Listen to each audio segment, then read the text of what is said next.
Hello అండి, welcome to Annapurna's kitchen. ఈరోజు special ఏంటో తెలుసా? కమ్మటి కొబ్బరి ఉండలండి. ఎలా చేసుకోవాలో చూపించేస్తా, వచ్చేయండి. దానికి కావాల్సినవి 2 కొబ్బరికాయలు ముక్కలు చేసి ఇలా బౌల్లో తీసేసుకోండి. ఒక అర కేజీ బెల్లం సన్నగా తరిగి పెట్టేసుకోండి. ఇప్పుడు కొబ్బరిని మిక్సీ జార్లో వేసి మెత్తగా గ్రైండ్ చేసేసుకోండి. ఎక్కడా ముక్కలు ఉండకూడదు అనమాట, మెత్తగా గ్రైండ్ చేసేసుకోవాలి.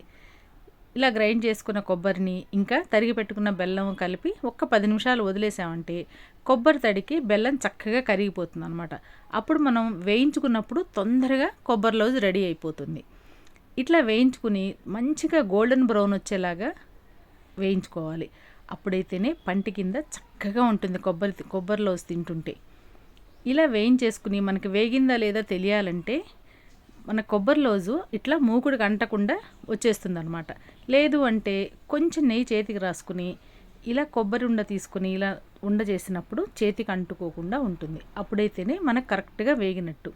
ఇంకొంచెం చల్లారాక ఇలా ఉండలు చుట్టేసుకోవటమేనండి. చాలా సింపుల్ అనమాట. ఇలా చేసుకున్న కొబ్బరి లడ్డూలు 2 నెలలైనా కూడా అస్సలు పాడవదన్నమాట. ఎలా ఉంది నా రెసిపీ? మీకు నచ్చిందా? నచ్చితే తప్పకుండా లైక్ చేయండి, మీ ఫ్రెండ్స్తో షేర్ చేసుకోండి. కొత్తగా చూసేవాళ్ళు ఎవరన్నా ఉంటే నా ఛానల్ని సబ్స్క్రైబ్ చేయండి. కమ్మటి కొబ్బరి లడ్డూలు రెడీ అయిపోయినాయండి.